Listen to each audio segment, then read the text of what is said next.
je suis particulièrement heureuse de me retrouver ici dans les locaux de la clinique pour une thématique cette fois-ci encore plus médicale que les précédentes conférences.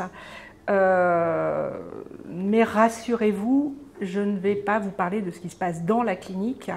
Je ne vais vous présenter que des choses un petit peu douloureuses. Donc on va prendre un petit peu de recul. En effet, si l'expérience de la maladie est commune, quelle que soit l'époque ou quelle que soit la civilisation, les manières d'appréhender le corps, les manières d'appréhender la maladie et surtout les manières de guérir ont évolué au fil des siècles. La médecine est née en Grèce. Elle est née en Grèce à peu près au 7e, 6e siècle avant notre ère. Alors, j'ai l'habitude de dire en Grèce, mais en vrai, aujourd'hui, il faudrait dire en Turquie. Elle est née dans cette zone-là, mais qui, à l'époque, faisait partie de ce qu'on appelle le monde grec antique, qui était l'ensemble de la Méditerranée. Et la médecine, elle est née en même temps que tout un tas d'autres sciences, les mathématiques, la philosophie, la géométrie, l'algèbre, l'histoire, la géographie. Donc, c'est une des sciences nées dans ce berceau-là de la civilisation. Elle avait dans l'Antiquité, et encore on le dit aujourd'hui, un fondateur, en partie mythique, qui était Hippocrate. Hippocrate qui est un médecin qui aurait vécu au 5e, 4e siècle avant notre ère. Et la particularité de la médecine antique, parce qu'il y a une médecine vraisemblablement dès la fin de la préhistoire, la particularité de la médecine grecque, c'est qu'elle est pour la première fois une médecine savante, qui ne se contente pas de soigner les patients, mais qui théorise son savoir. Alors aujourd'hui, quand on est historien, comment on fait, ou quand on est historienne du corps et de la médecine, comment on fait pour travailler? D'une part, avec des sources que l'on qualifie de littéraires, et en particulier ce que l'on appelle la collection ou le corpus hippocratique. C'est un ensemble d'une 60aine de traités qui abordent plusieurs pans de la médecine, depuis la classification des maladies, la déontologie, la chirurgie, la gynécologie, et j'essaierai de vous montrer quelques textes. Donc ça, c'est notre premier moyen de travail. Donc c'est des textes en grec, mais qui pour la plupart sont traduits aujourd'hui en français. Le deuxième moyen de travail, et puis j'essaierai aussi de vous montrer quelques exemples, c'est l'archéologie, et en particulier ce que l'on appelle aussi aujourd'hui la paléoanthropologie, c'est-à-dire l'étude des corps anciens, et en particulier la paléopathologie, c'est-à-dire l'étude à partir des fouilles dans les nécropoles, des maladies, de l'état sanitaire d'une population, maladies qui parfois peuvent laisser des traces sur les os et que l'on arrive aujourd'hui en partie à reconstituer. Alors ce soir, je vais essayer de vous conduire depuis la perception du corps sain, du corps en bonne santé, ce que les Grecs appellent en santé, jusqu'au dérangement, la pathologie, et essayer de voir comment les Grecs réglaient les problèmes des différentes pathologies. Alors, quelle est la perception du corps qu'avaient les Grecs? C'est une perception qui émerge d'abord avec la philosophie avant d'émerger avec la médecine. Pour schématiser, le plus important pour les Grecs dans le corps, c'est ce qui est situé dans le tronc. Pour eux, ils imaginent, donc le reste c'est des membres, c'est juste fait pour se mouvoir. Dans le corps, il y a deux cavités séparées par le diaphragme avec ce qu'ils appellent des parties molles, aujourd'hui qu'on appelle organes, et ces parties molles, donc séparées par le diaphragme, sont comme des éponges qui attirent des liquides que l'on appelle les humeurs et qui produisent aussi ces liquides. Donc on parle à l'époque de corps humoral, et cette vision du corps, elle a perduré dans la médecine au moins jusqu'à la deuxième moitié du XIXe siècle. Alors, ces humeurs, elles sont en quantité différente selon les philosophes. À partir du IVe siècle avant notre ère, un des médecins, qui est le fils d'Hippocrate, a théorisé, et c'est ce qui est resté jusqu'au XIXe siècle, des humeurs au nombre de 4. Alors ces humeurs, elles correspondent dans le corps humain à ce que l'on peut trouver dans le monde, et ces humeurs, elles sont animées par des principes qui sont aussi des principes qui animent le monde, la Terre, le chaud, le froid, le sec et l'humide. Et voilà ce que dit Hippocrate. Le corps de l'homme, alors quand il dit l'homme, c'est homme au sens humain du terme, le corps de l'homme renferme du sang, du flegme, de la bile jaune et de la bile noire. Voilà ce qui constitue la nature du corps. Voilà ce qui est la cause de la maladie et de la santé. Et là, on a dans cette phrase contenu l'intégralité de la médecine antique. C'est simplement une mécanique des fluides. Une mécanique à un équilibre des fluides. En équilibre, le corps est en bonne santé, en déséquilibre, le corps est malade. Dans ces conditions, dit-il, il y a santé parfaite quand ces humeurs sont en juste proportion, métrios, entre elles, tant du point de vue de la qualité que de la quantité, et quand leur mélange est parfait. Il y a maladie, en revanche, quand l'une de ces humeurs, en trop petite ou en trop grande quantité, s'isole dans le corps au lieu de rester mêlée aux autres.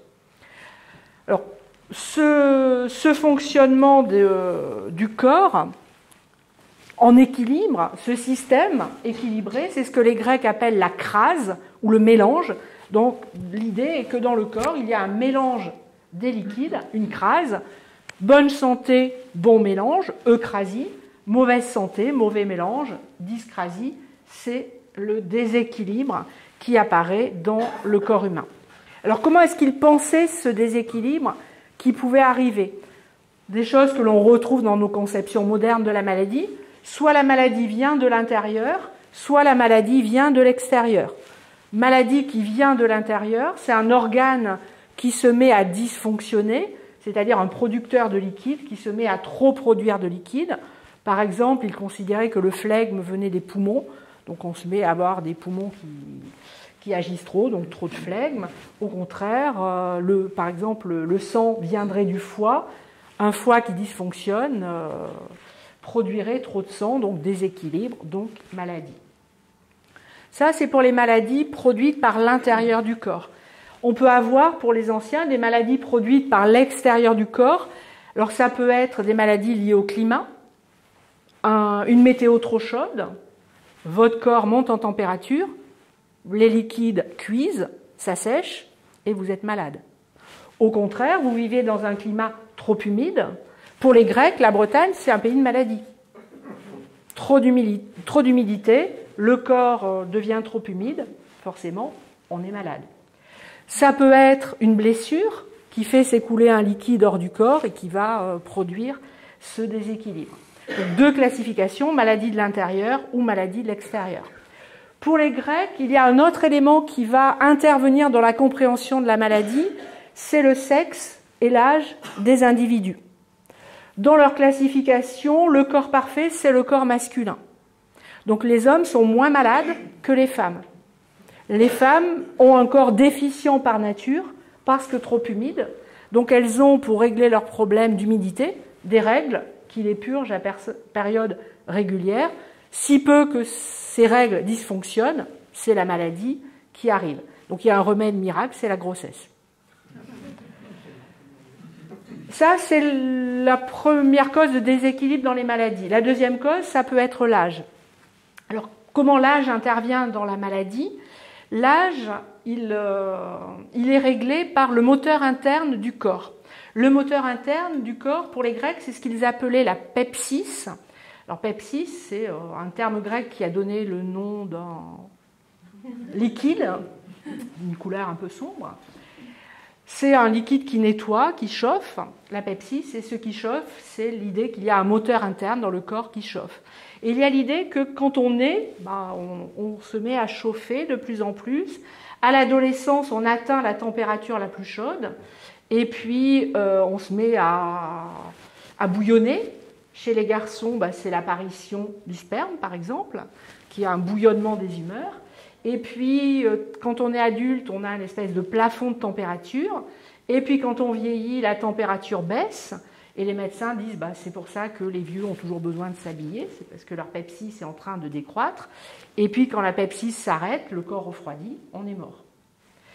Donc, les maladies, elles atteignent aussi ces moments où on commence à chauffer, en quelque sorte, à l'échauffement du moteur. C'est l'enfance. Et puis, la grande période des maladies, c'est la vieillesse, quand on commence à plus bien chauffer ces liquides, qu'il y a des liquides en abondance et que l'on est facilement malade.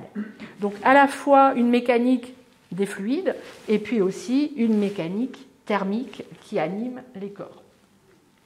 Ça, c'est, je dirais, le principe général, le principe philosophique.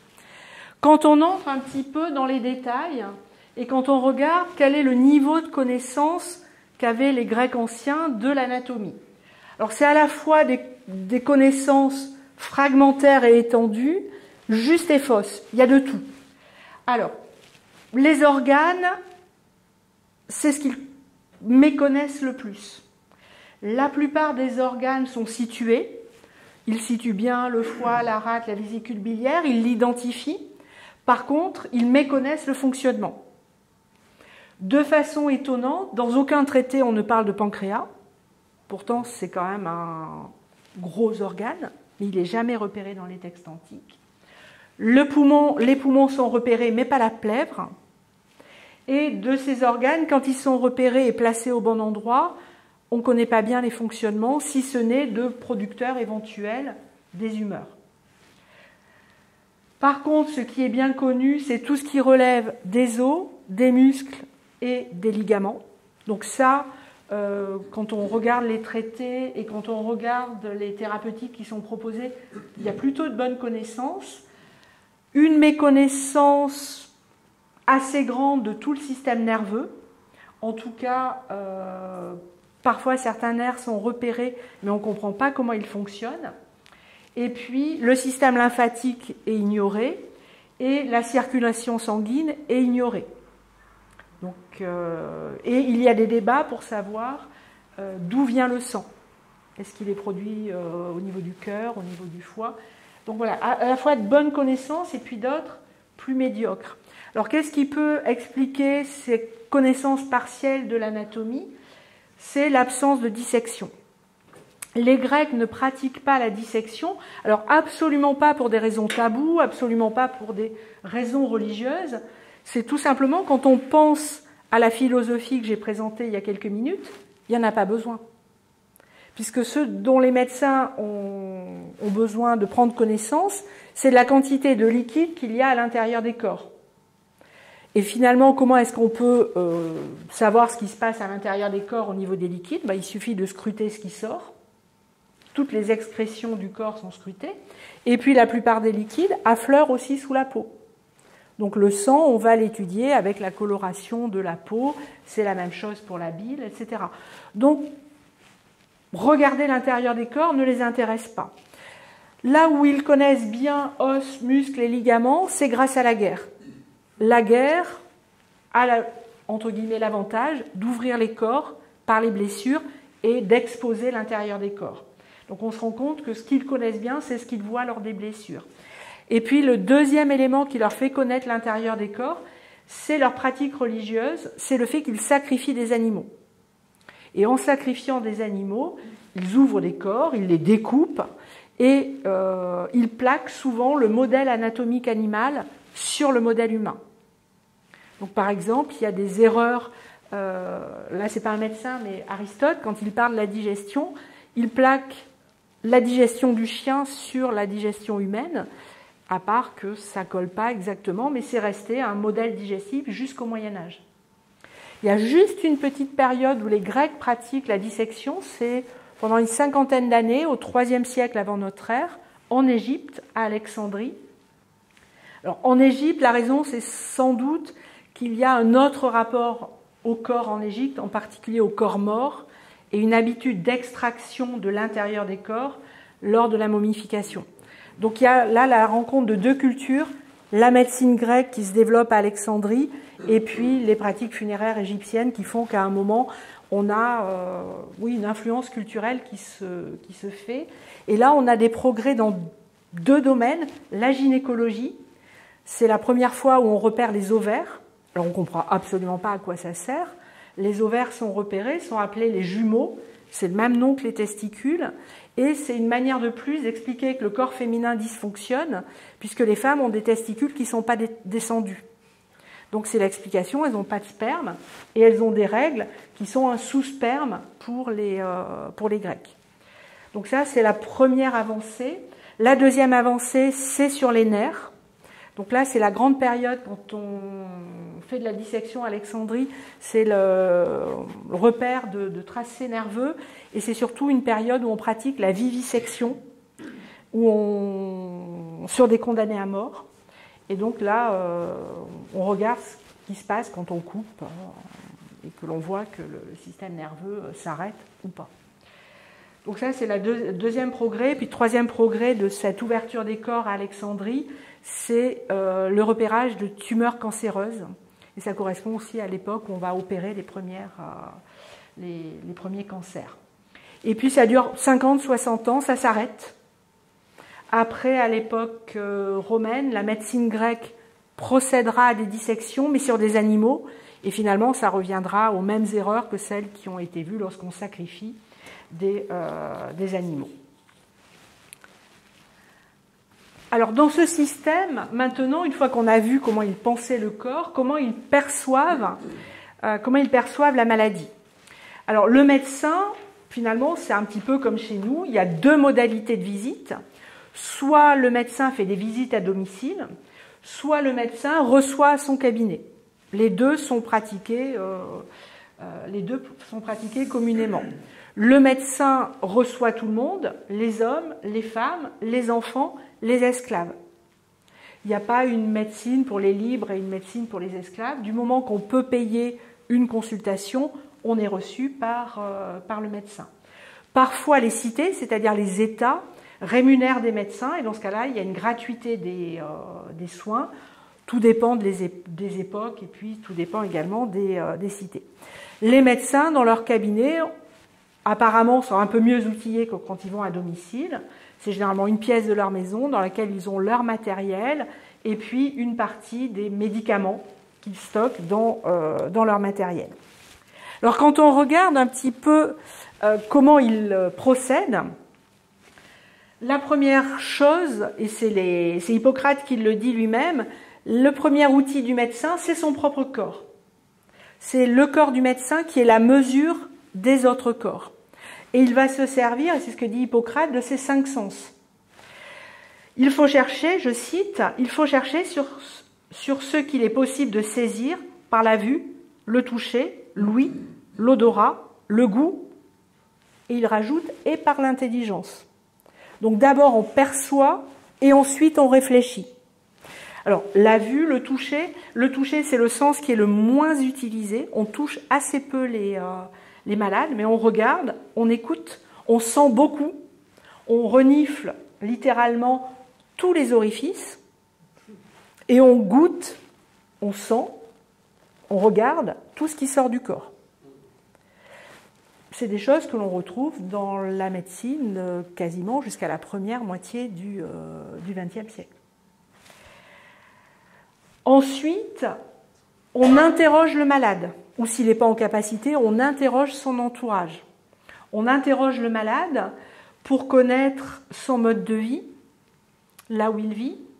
Est-ce qu'il vit justement à la chaleur, dans l'humidité, dans un endroit où il y a du vent, où c'est aéré? Qu'est-ce qui à l'extérieur peut influer sur l'intérieur du corps?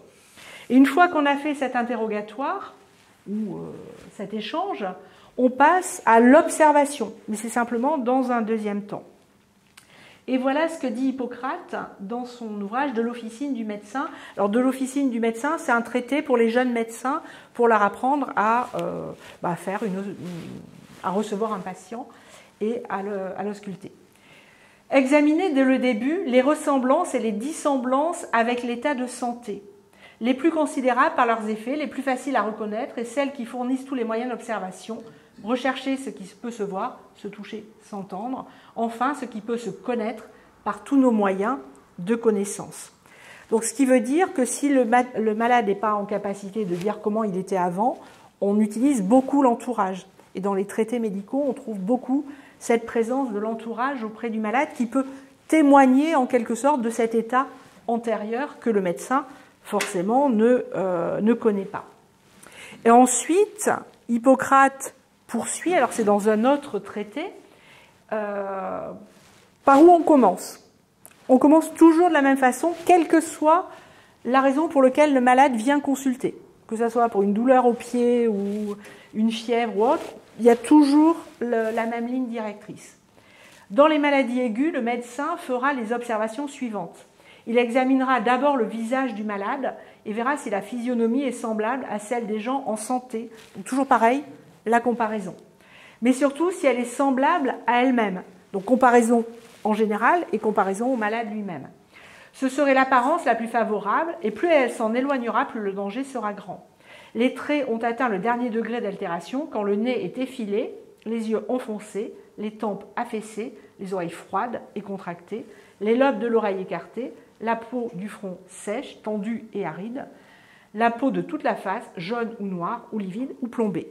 C'est ce que l'on a appelé jusqu'à récemment le faciès hippocratique. Si vous voyez ça, c'est les prémices de la mort. Si on a l'ensemble de ces symptômes, c'est la mort qui est annoncée, dit Hippocrate, un petit peu plus loin dans le texte, dans les gestes, dans les heures qui viennent. Alors qu'est-ce que nous apprend ce texte? La vue, puisqu'il nous mentionne les couleurs qui peuvent être changeantes, mais on a aussi tout simplement aussi le toucher, puisque si le médecin sait que le malade a les oreilles froides, c'est forcément qu'il a touché le visage de son patient. Donc c'est souvent comme ça, dans un texte, que l'on peut voir quelle est la méthode utilisée. Là, le toucher n'est jamais mentionné, mais on le voit au travers de ce genre de remarques. Alors, pourquoi le traité s'appelle le pronostic? Alors, le pronostic, comme son nom l'indique en français, c'est ce que pense le médecin sur l'évolution de la maladie. Est-ce que c'est une maladie qu'il va pouvoir soigner, ou est-ce qu'au contraire, c'est une maladie qui a déjà une issue fatale quand on regarde les symptômes? Et dans ce cas-là, le médecin grec hippocratique ne soigne pas. S'il considère que de toute façon c'est perdu d'avance, on n'essaie même pas de soigner. L'important, c'est d'avoir un bon pronosticien et d'avoir un médecin qui ne se trompe pas dès le départ. Donc ce que l'on va prendre en compte, ça va être sur le visage, essentiellement les yeux, la bouche, et ce qui sort des yeux et de la bouche. Donc ça peut être des larmes, ça peut être les bruits que l'on fait, ça peut être de la salive, ça peut être du sang, tout ce qui peut sortir par la bouche, le souffle, les odeurs également qui peuvent... Donc là on a un traité entier, je vous l'épargne, sur les odeurs qui sortent de la bouche. Forcément, plus elles sont mauvaises, plus le pronostic est mauvais. Et voilà ce qu'il dit un peu plus loin dans le traité. Hop, bon, hop, voilà, dans celui-ci. Je vais passer plutôt à celui-ci. Parmi le corpus hippocratique, on a une série de textes qui est intéressante, qu'on appelle les épidémies. Alors, contrairement à ce que le nom indique, les épidémies, ce n'est pas un recueil sur les épidémies de l'époque. C'est un texte qu'on continue à traduire par épidémie, mais qu'il faudrait traduire par visite chez le patient. Démos, en grec, c'est le peuple. Épi, c'est vers. Donc c'est littéralement vers le peuple. Donc c'est les cas où le médecin ne reçoit pas à son cabinet, mais va faire des visites chez ses patients. Et dans ce cas-là, il dresse une fiche à chaque fois de qui est son patient, quels symptômes il a eu et quelle est l'issue de la maladie. Donc ces fiches, là je vous en ai choisi une des plus courtes. Elles décrivent au fil des jours les symptômes. La plus longue, c'est une fiche qui décrit sur 120 jours. Et au 121e jour, le malade est mort, mais on a toutes les étapes. Alors, à quoi servaient ces fiches? Pas du tout à garder en mémoire, comme dans votre dossier médical, ce que vous avez eu, mais c'est des fiches pour les autres médecins. C'est-à-dire que le médecin, quand il a un malade, quand il a lu les symptômes, il va pouvoir comparer dans les épidémies, est-ce que quelqu'un a eu les mêmes symptômes?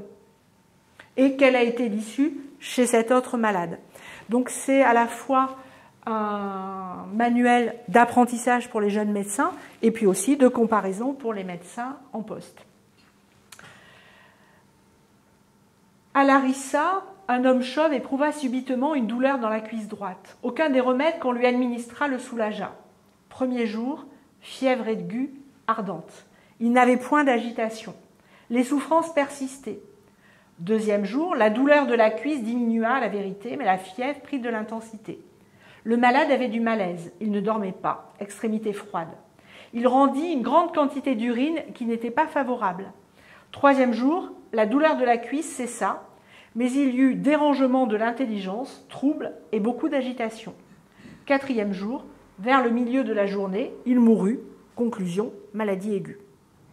Sous-entendu, si vous avez un patient qui a les mêmes symptômes, n'essayez rien, puisqu'en 4 jours, ça l'emporte. Alors, en quoi est-ce intéressant ce texte? Alors, le lieu, malheureusement, c'est un lieu que vous connaissez depuis une huitaine de jours, puisque c'est le lieu où a eu le tragique accident de train en Grèce, à Larissa. Donc on est dans la plaine de Thessalie, à une centaine de kilomètres au nord d'Athènes. Et on sait qu'Hippocrate a été un médecin voyageur, et on sait qu'il est passé à Larissa. Donc, et là, on a une preuve de son passage. Donc généralement, dans les épidémies, on a le lieu de la consultation, et parfois on a la rue où habite le malade, ou alors il habite à côté de la fontaine, etc. C'est des moyens mnémotechniques aussi pour se rappeler. On a au mieux un prénom, mais on n'a jamais de nom, on a une forme d'anonymat des fiches. Et puis après, il nous présente un homme chauve. Alors on peut se dire, c'est un moyen mnémotechnique, mais il devait quand même y avoir plusieurs chauves à Larissa. Ce qu'on peut supposer, c'est que le fait d'être chauve, ça renvoie au corps de l'homme et à une forme de dysfonctionnement. Donc c'est une des raisons, alors soit ça peut renvoyer à son mode de vie.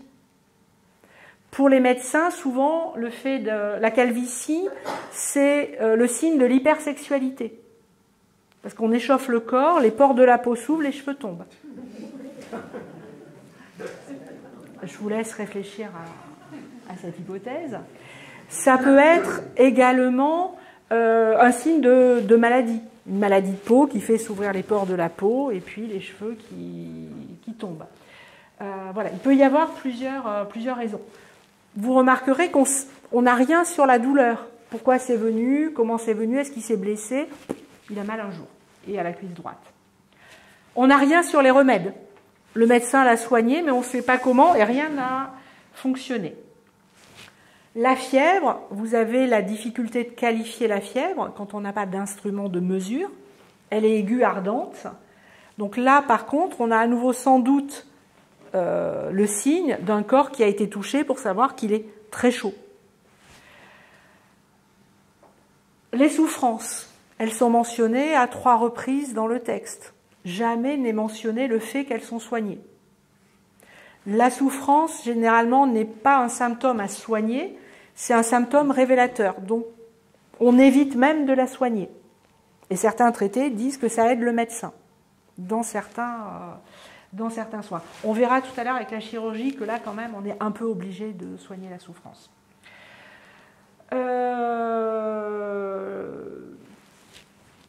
On a en filigrane soit l'interrogatoire du patient, soit sa famille. Le médecin, il n'est pas resté 4 jours dans la maison du malade.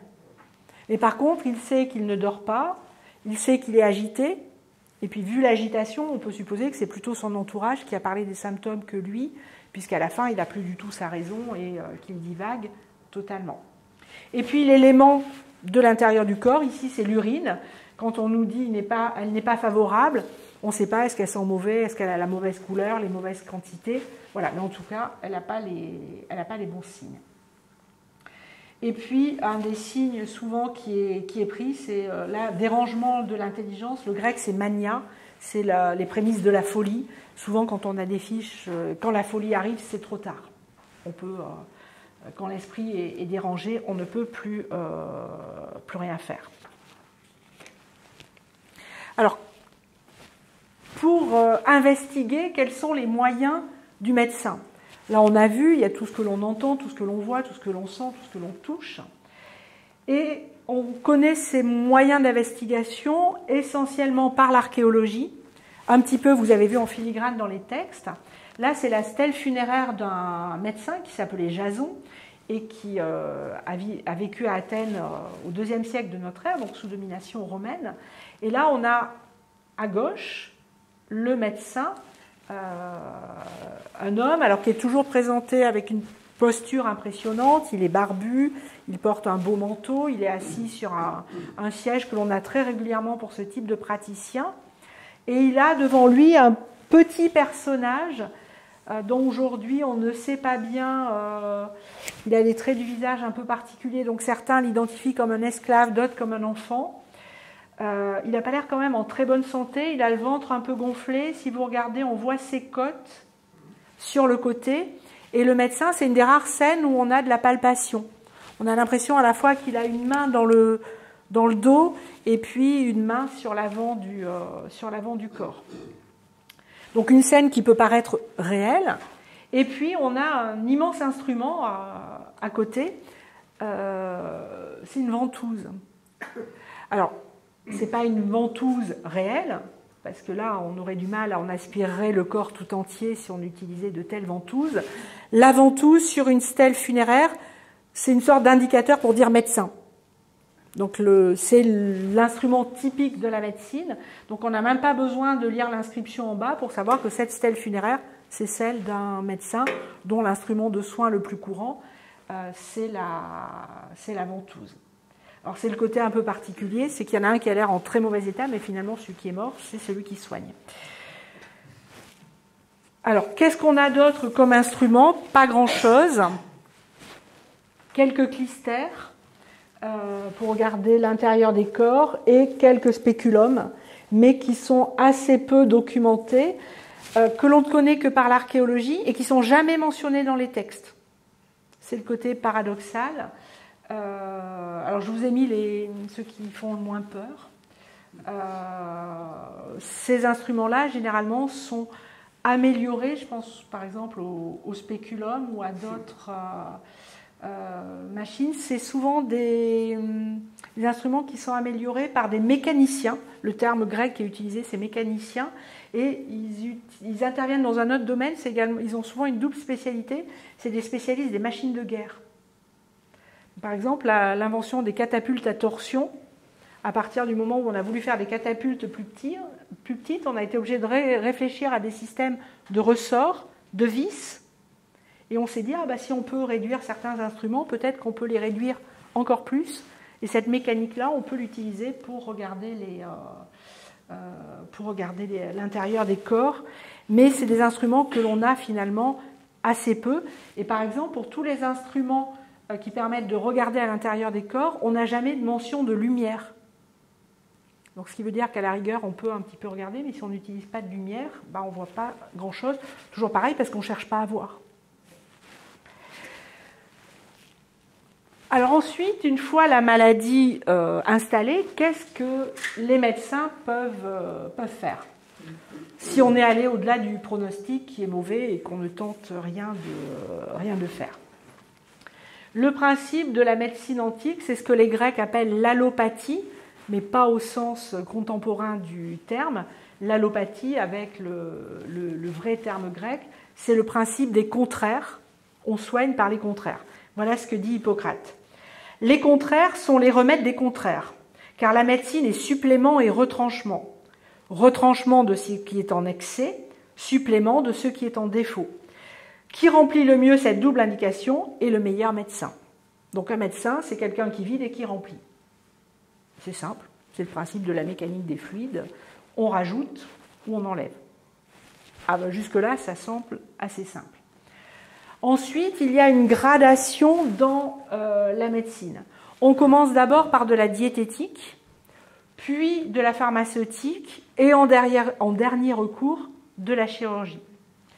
La particularité de la diététique, pour les anciens, c'est qu'elle va au-delà de ce que nous, on appelle diététique. En grec, la diaïta, ce qui a donné chez nous en français la diète. La diaïta, c'est un régime de vie. C'est pas seulement une diète au sens régime alimentaire, c'est un régime total. Ça peut être la prescription de sport, ça peut être des exercices physiques, ça peut être Ça va vous renvoyer à d'autres pratiques aujourd'hui, mettre votre lit à tel endroit dans votre maison, faire entrer le vent, construire votre maison à tel endroit, faire de l'exercice, prendre des bains chauds, des bains froids, vous baigner dans une rivière, etc. Ça peut être extrêmement varié. Et la diététique, pour les Grecs, elle est avant tout préventive. Donc on va aussi voir le médecin ou on va voir un diététicien pour envisager de préparer son corps à rester en équilibre et à ne pas être malade. Si ça dysfonctionne, on retourne chez le médecin qui va prescrire un régime asséchant si on a trop d'humidité, un régime humide si on est trop sec, des bains chauds si on a froid, etc. Toujours par ce principe de l'allopathie. Lorsque l'on regarde la pharmaceutique, la première chose qui apparaît pour les Grecs liée à la pharmaceutique, c'est la purgation. On utilise d'abord des remèdes pour purger. On purge en attirant ou en repoussant. Pour les Grecs, l'usage des ventouses est un purgatoire. Alors on purge par le haut, par le bas, par tous les orifices possibles. Donc on va jusqu'à utiliser des sternutatoires, c'est-à-dire faire éternuer. C'est aussi une manière d'expulser. Ce qui explique que quand on regarde les quelques éléments qu'on a liés à la médecine, comme je disais tout à l'heure, on a toujours des ventouses. Donc une autre stèle, c'est la plus ancienne que l'on connaisse, une stèle funéraire d'un médecin du VIe siècle avant notre ère. Vous retrouvez toujours le médecin, barbu, beau manteau, sur son tabouret. Et alors celui-là, il est pensif. Si vous regardez, il a sa main, il se tripote le bout de la barbe comme s'il était en train de réfléchir. Il y a un petit personnage devant lui. Malheureusement, la stèle est cassée. Et puis vous retrouvez des ventouses qui sont suspendues. Et quand on regarde du côté de la trousse du médecin, on en a quelques descriptions littéraires et on en a quelques représentations, dont celle-ci, qui a été découverte à Athènes et qui date du IIIe siècle avant notre ère. Et vous avez une boîte de médecin, c'est sa trousse. Alors on sait dans la réalité que c'est des petites caisses en bois. Et puis quand c'était des médecins qui allaient plus fréquemment, qui allaient beaucoup à domicile, ils ont inventé la mallette en cuir dans laquelle on remplit les instruments. Et qu'est-ce qu'on trouve dedans ? Essentiellement des scalpels. Là aussi, première purge, on va faire couler le sang. Et puis, toujours, les ventouses surdimensionnées. Alors là, la particularité de cette sculpture, c'est une base d'offrande, et c'est un médecin, vraisemblablement, qui a offert la représentation de son matériel au dieu Asclépios, au dieu guérisseur. Alors on ne sait pas si c'est que le dieu l'a aidé à guérir. Alors Hippocrate, il explique, aller chez les dieux, ça ne sert à rien. Sous-entendu, je suis plus efficace. Mais ça ne peut pas vous faire de mal. Donc des fois, on a dans les prescriptions médicales, si vous voulez aller dans un sanctuaire faire une prière, c'est autorisé. Mais voilà, ça vient en plus, ça ne vient pas à la place. Donc là, toujours pareil, pour dire je suis médecin, j'ai offert quelque chose, des ventouses. Alors, la pharmacopée, puis je reviendrai sur les instruments ensuite. La pharmacopée, elle est plurielle, des plantes, des minéraux, des parties d'animaux, des choses assez étonnantes telles que du poil de lièvre, de la carapace de tortue, de la peau de lézard, etc., de la bouse de vache. Plus le remède est étrange, plus vous avez des chances de le trouver dans de la pharmacopée pour les femmes. Les remèdes pour femmes sont toujours très exotiques et souvent malodorants. Parfois, ce qui prévaut, c'est l'origine du produit. Il y a un aspect magique. Les produits qui coûtent cher et qui viennent de loin sont réputés plus efficaces. Donc parfois, on va indiquer que c'est telle plante qui vient de tel pays. Sous-entendu, elle vient de loin, elle coûte cher, elle est plus efficace. Pour des produits, on ne va pas expliquer l'origine. Quand c'est lointain, on dit toujours parce que ça apporte un plus. C'est toujours des remèdes généralement avec énormément d'ingrédients. Plus il y a d'ingrédients, plus c'est censé être efficace. Alors comment fonctionne la pharmacopée? Un excipient, donc une base, le plus souvent de l'huile, du vin, dans lequel on va ajouter des plantes, dans lequel on va ajouter des minéraux, dans lequel on va ajouter des racines, dans lequel on va ajouter des parties d'animaux. Le plus souvent, c'est le médecin qui prépare le traitement. On voit l'émergence à partir du 4e, 3e siècle avant notre ère de marchands de remèdes. Si on traduit en grec, c'est du grec au français, c'est des marchands de remèdes dans lesquels les Grecs n'ont pas tellement confiance. Ils sont souvent qualifiés de charlatans. Et voilà, on va avec son ordonnance, mais à la place, ils mettent d'autres produits qui coûtent moins cher et c'est jamais très efficace. Donc on a l'apparition des premiers charlatans très vite avec la médecine. Donc on préfère le remède du médecin. Alors sous quelle forme on trouve les remèdes? Sous toutes les formes. Beaucoup de liquides à absorber, des tisanes, des liquides à lécher, des liquides à avaler, des liquides insérés dans le corps par tous les orifices, et pour les femmes, des pessairs qui sont introduits par voie vaginale. Il y a déjà un jeu sur les couleurs. Je sais qu'aujourd'hui, il y a des études qui montrent que selon la couleur des médicaments, les patients considèrent que en particulier pour les comprimés, certaines couleurs de médicaments seraient plus efficaces que d'autres aujourd'hui. Et dans l'Antiquité, on pensait déjà la même chose. Donc on va avoir des couleurs de médicaments qui vont être associées aussi aux humeurs. On va faire des médicaments rouges pour soigner le sang, des médicaments jaunes pour soigner la bile.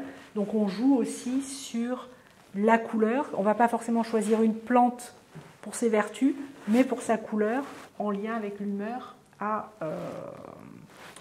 soigner. Alors voilà un exemple. Le vin et le miel sont merveilleusement appropriés aux hommes, en santé comme en maladie. On les administre avec à propos et juste mesure suivant la constitution individuelle. Ces substances sont bonnes, prises seules, bonnes aussi mélangées à d'autres. Et quand on regarde, quand on prend l'ensemble du corpus, l'ensemble des 60 textes, et qu'on liste médicament par médicament la composition, le premier ingrédient, c'est le miel, qui apparaît dans plus de 500 recettes, qui apparaît et qui soigne tout. Alors, la raison aussi, c'est que c'est très accessible. Il y a des ruches absolument partout dans l'Antiquité, donc c'est un remède qu'on a en toute saison, qui n'est pas cher, qui est accessible. Et aujourd'hui, on connaît les propriétés du miel. Le deuxième remède, c'est le vin, qui talonne de peu le miel et qui est utilisé aussi pour un tas de thérapeutiques.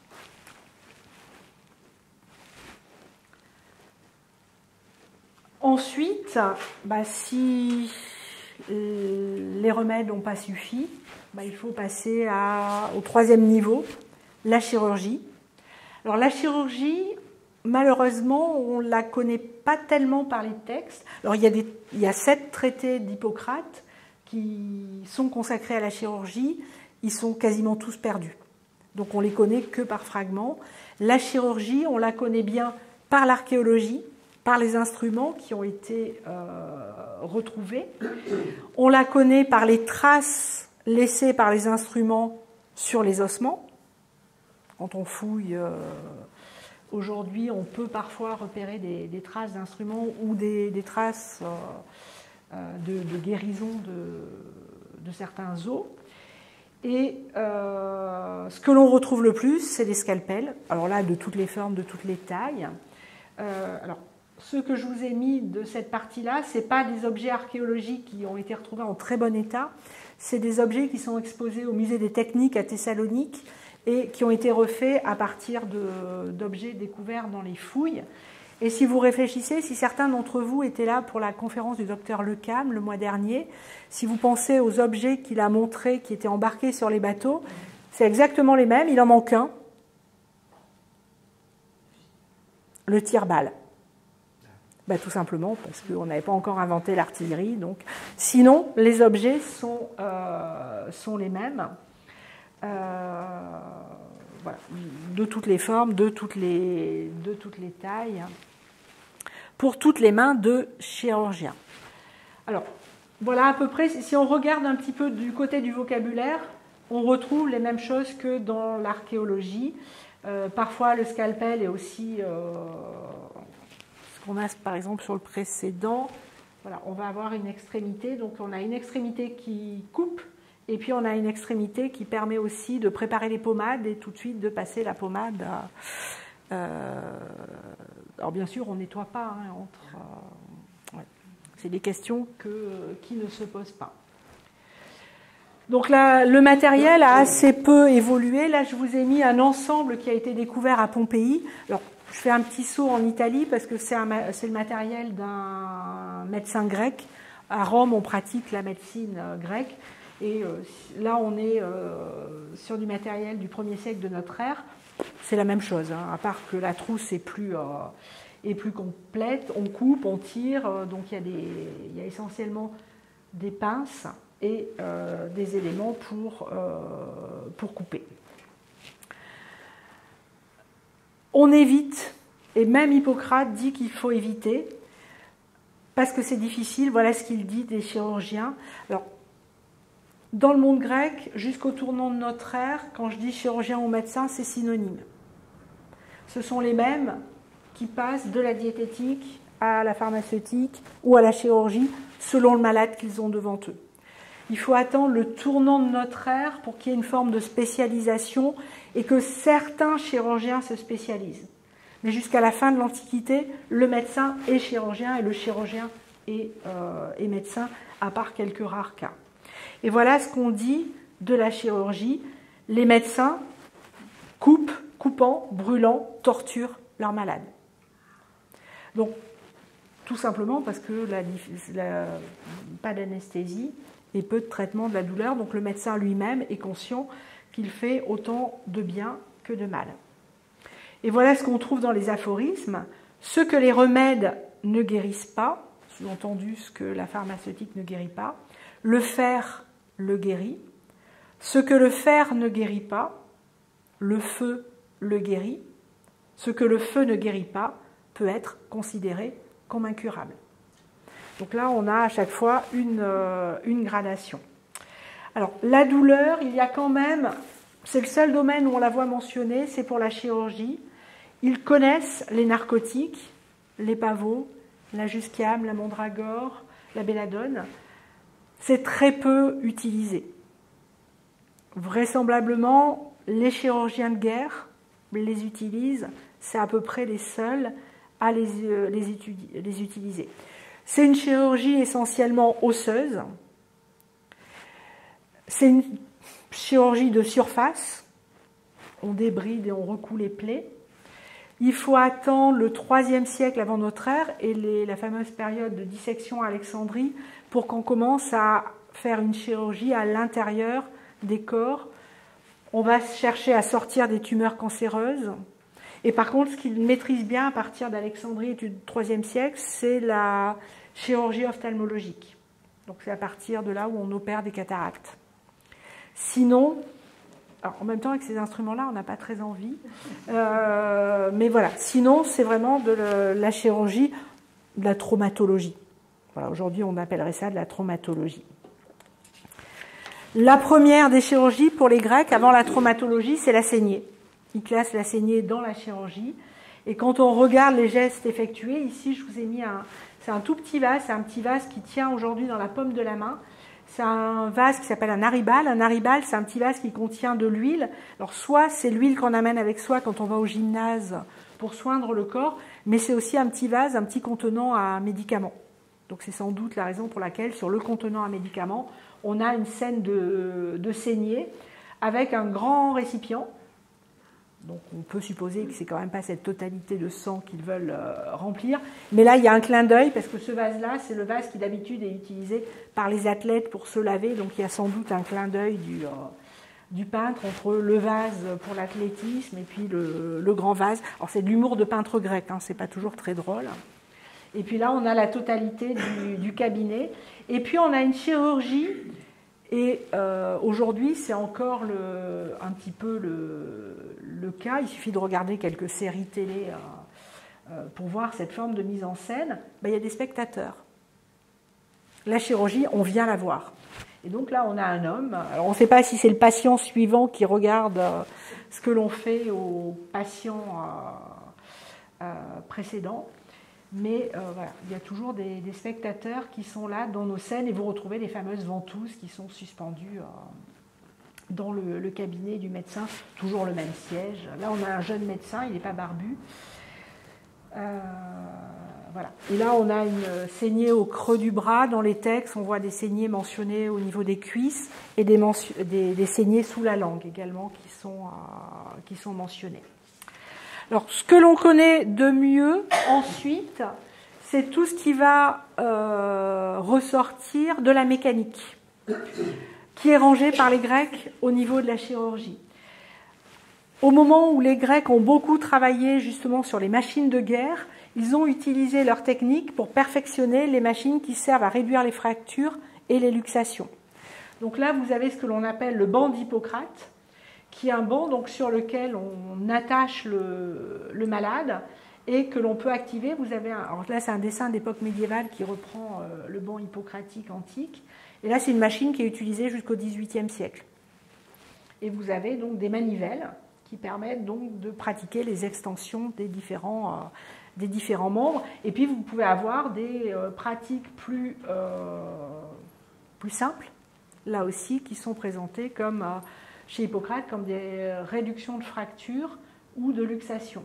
Et si vous regardez un linge, il y a une espèce de masque qui est placé sur la tête du malade. Alors c'est quelque chose qu'on trouve souvent dans les traités. On couvrira le malade pour qu'il ne voit pas ce qui se passe. Je pense qu'il n'a pas forcément besoin de voir pour sentir la douleur. Mais voilà, c'est souvent le seul élément qu'on a pour tenir compte de la psychologie du malade. On lui mettra un linge sur le visage.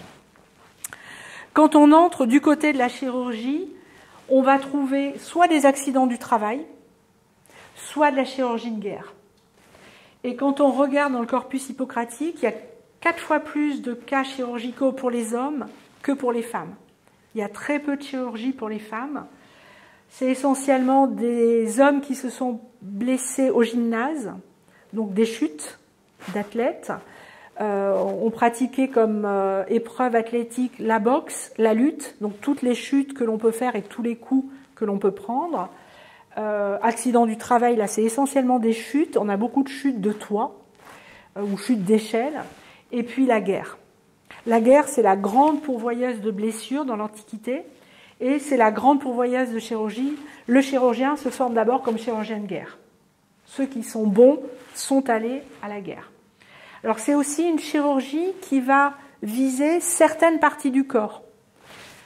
La plupart des soldats, pour le monde grec, sont des fantassins lourds et lourdement armés. C'est-à-dire la tête couverte. La plupart des blessures sont des blessures à l'œil. Quand on pratique le combat hoplitique, donc l'hoplite c'est le fantassin, on apprend à viser l'œil, ce qui dépasse du casque. Donc on a énormément d'objets pénétrants au niveau des yeux, ce qui explique aussi la bonne connaissance de l'ophtalmologie, parce qu'ils ont vraiment eu beaucoup de choses à extraire des yeux. On vise, mais là aussi parce que y a le passage des artères, on vise le cou entre la cuirasse et le casque, et on vise les cuisses, ce qui est au-dessus des protèges tibias. Donc on retrouve finalement en creux les parties non protégées, on les retrouve dans les accidents à la guerre et on les retrouve dans les opérations. Et je vous ai mis là c'est une reconstitution contemporaine. Vous avez un lambda sur le bouclier, c'est la grande mode pour les Spartiates et pour toute l'idéologie qui est derrière le guerrier spartiate. Le lambda, c'est lacédémonien. Et puis là, je vous ai mis un petit extrait d'un vase qui montre bien que finalement, il n'y a pas grand-chose qui dépasse, donc il faut viser juste et toujours au même endroit. Et puis, je vous ai mis un petit portrait. Alors, à l'écran, ça paraît grand, mais ça fait 3 cm. C'est un petit portrait de Philippe II de Macédoine, le père d'Alexandre le Grand. Et alors lui, il était cousu de cicatrices de partout. La plus célèbre, c'est celle qu'il a en travers de l'œil. Et c'est une flèche qu'il a prise lors d'un siège. Et on a toute la technique d'extraction qui est conservée par les textes. Et lui était très fier d'être borgne. Et souvent, c'est un surnom qu'on a très souvent chez les Grecs. Un tel, le borgne, et souvent on en est fier quand c'est à la guerre qu'on a récupéré sa blessure à l'œil. Alors je vous ai pris un petit exemple qui n'est pas celui de Philippe, mais d'un homme anonyme. L'homme blessé à l'œil avait été atteint à la paupière. La pointe de la flèche avait pénétré assez profondément, mais la barbe de la flèche demeurait en saillie. Après incision de la paupière, tout fut extrait. Il n'y eut aucun accident fâcheux, car l'œil fut conservé, et le blessé guérit promptement. Du sang avait jailli avec violence, en abondance suffisante. Parfois, ça finit bien, la médecine antique. C'est pas toujours, ça finit pas toujours mal. Alors, ils ont 3 techniques d'extraction des flèches qui sont encore des techniques aujourd'hui. Donc, la première chose, on retire le corps étranger, flèche, pointe de lance, partie d'épée. Donc, soit on peut retirer simplement sans ouverture, soit on débride et on élargit, en particulier quand il y a ce qu'on appelle des barbes sur les flèches, qui ont le principe de rentrer facilement, mais si vous les retirez, elles s'élargissent et elles accentuent. Et leur troisième méthode, c'est de pousser pour que ça ressorte de l'autre côté. Donc on introduit quelque chose à l'arrière de la pointe de lance, de flèche ou d'épée, et on essaie de faire que ça ressorte de l'autre côté. Par exemple, Alexandre le Grand a failli mourir d'une pointe de lance quand il est parti à la conquête de l'Inde. Il a été blessé en Inde. Alors, il a fait face à des gros éléphants, mais ce n'est pas un éléphant qui l'a blessé, c'est une flèche. Il a failli mourir de douleur, disent les textes, parce que lui, il a été, la flèche s'était plantée dans son côté. Donc, on a tous les détails pour d'abord scier la flèche. Donc là, il s'est évanoui. Pour arriver à lui enlever sa cuirasse, il s'est à nouveau évanoui. Et pour pousser la flèche au travers du corps, la ressortir de l'autre côté, il s'est à nouveau évanoui. L'avantage, c'est qu'il avait sans doute les meilleurs médecins de l'époque et qu'on a veillé sur lui et que, bêtement, il est mort 6 mois après une maladie. C'est même pas une mort héroïque. Donc, première chose, on extrait. Ensuite, on essaie d'arrêter l'hémorragie. Voilà, on essaie de ne pas perdre son patient. Donc, je vous ai mis une recette et vous allez voir la variété. Donc, je vous ai mis un hémostatique qui est dans des recueils de chirurgie qui s'appelle des plaies, de la myrrhe, de l'encens. Ça vaut cher, ça vient de loin. Noix de Galles, verre de gris. Le verre de gris, c'est l'hydrocarbonate de cuivre. Et aujourd'hui, on sait que ça a des propriétés qui sont des propriétés antiseptiques.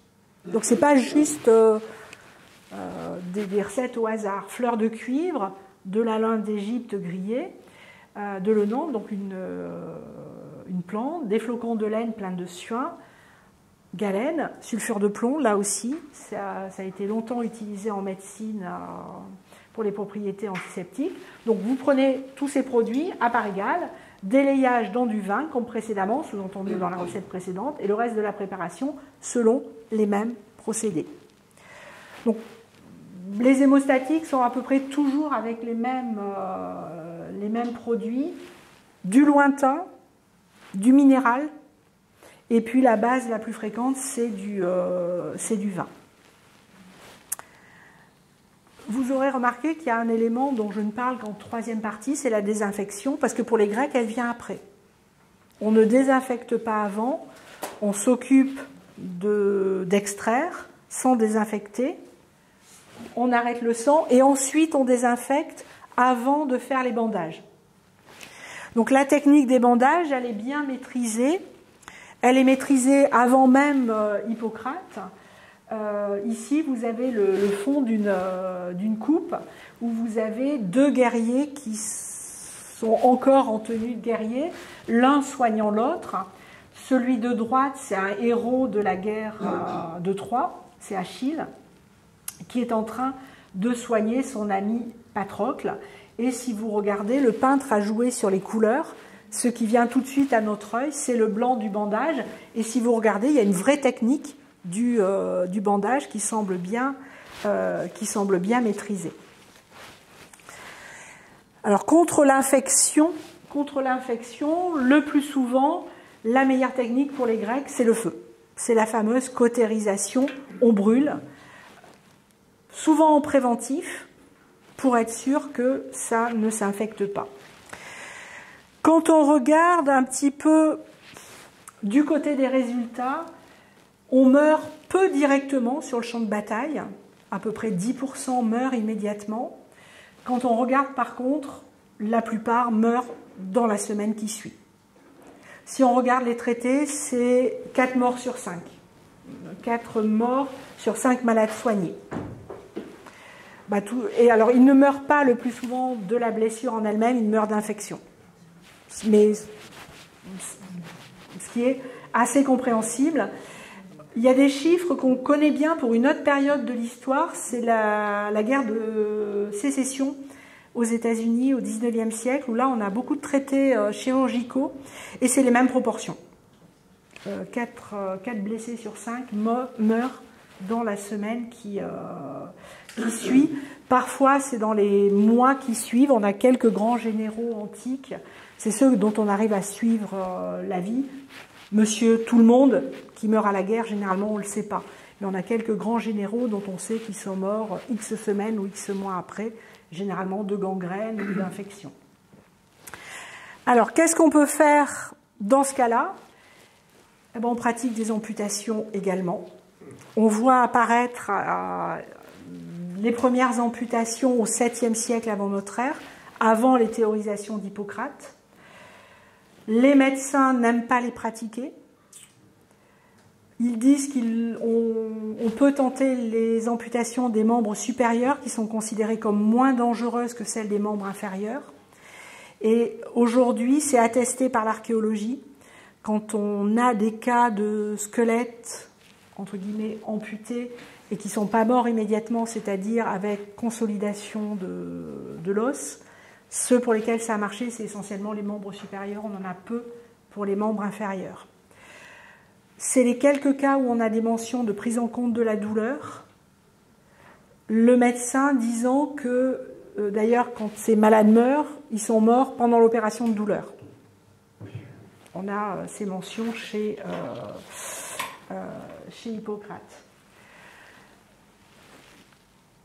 Une fois amputé, on a l'apparition également de prothèses. Prothèses, alors le terme en français vient du grec. Prothèse, c'est prosthésis, littéralement pro devant, thésis se tenir. Donc une prothèse, c'est ce qui se tient devant, sous-entendu devant le malade. Les Grecs, alors c'est un néologisme, les Grecs n'utilisent pas le mot prosthésis, il est utilisé dans un autre sens. Les Grecs vont parler de pieds de bois, de jambes de bois, de mains de fer, de mains en bois. Prothèse, ils l'utilisent pour un autre sens, c'est la perruque. Mais pour eux, c'est la même catégorie, c'est les postiches. La prothèse a rarement une vocation d'aide à la marche ou d'aide à l'appréhension. La prothèse est surtout vue par les anciens pour l'Antiquité, je parle simplement, pour l'Antiquité comme un élément esthétique. Elle permet au malade de retrouver son intégrité physique et vraisemblablement dans ce qu'on peut voir soit par l'archéologie, soit par les textes, c'est des prothèses qui ne sont utilisées qu'à certains moments, sous-entendu quand on est en public. L'intégrité des corps chez les Grecs, c'est quelque chose de fondamental. Un corps intègre, c'est un corps à l'image des dieux, c'est un corps qui permet d'être totalement citoyen. Donc on essaie au maximum de retrouver cette intégrité. Quand on regarde aujourd'hui par l'archéologie, alors on n'a pas énormément de prothèses. On a 5 prothèses de bras et de mains. Alors soit le bras total, soit la main et le poignet. On a 7 prothèses de jambes. On en a un petit peu plus. Elles sont en métal et en bois. On en a peu, justement parce qu'elles sont essentiellement en bois et que le bois n'a pas traversé les âges. C'est la raison sans doute pour laquelle on en a si peu par l'archéologie. La plus célèbre et la plus belle, malheureusement elle a été découverte en 1910, donc mal fouillée, j'allais dire mal fouillée, non fouillée comme on fouillait au début du XXe siècle, donc mal datée, etc. Elle a été découverte en Italie, à Capoue, mais c'est une époque 3e siècle avant notre ère où les Grecs sont présents à Capoue. Et donc vous avez ici, c'est une copie. Alors c'est une copie parce que le musée qui contenait cette statue a été bombardé lors de la Deuxième Guerre mondiale à Londres. Et donc on a refait une copie à partir de dessins originaux. Et voilà à quoi ressemblait. Donc vous voyez comment elle s'enfile. Donc vous avez la partie supérieure et puis on n'a sans doute pas de pieds qui apparaissaient. Il y a des vis qui permettaient de maintenir. Alors on ne sait pas bien sur quoi cette prothèse et comment elle tenait. Par contre, ce que l'on sait par les dessins début XXe siècle, c'est qu'elle ressemblait à ça.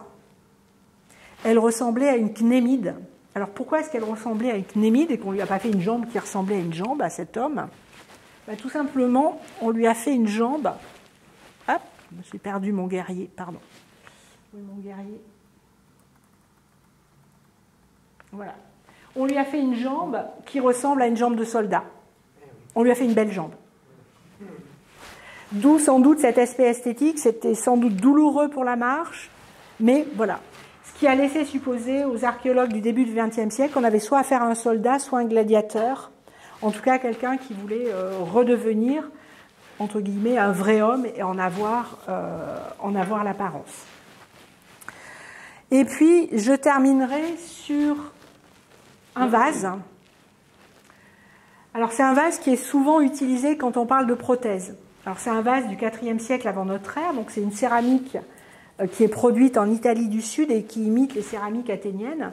Et vous avez donc un personnage extrêmement masculin qui est représenté et souvent c'est l'image qui est utilisée pour dire c'est la première jambe de bois.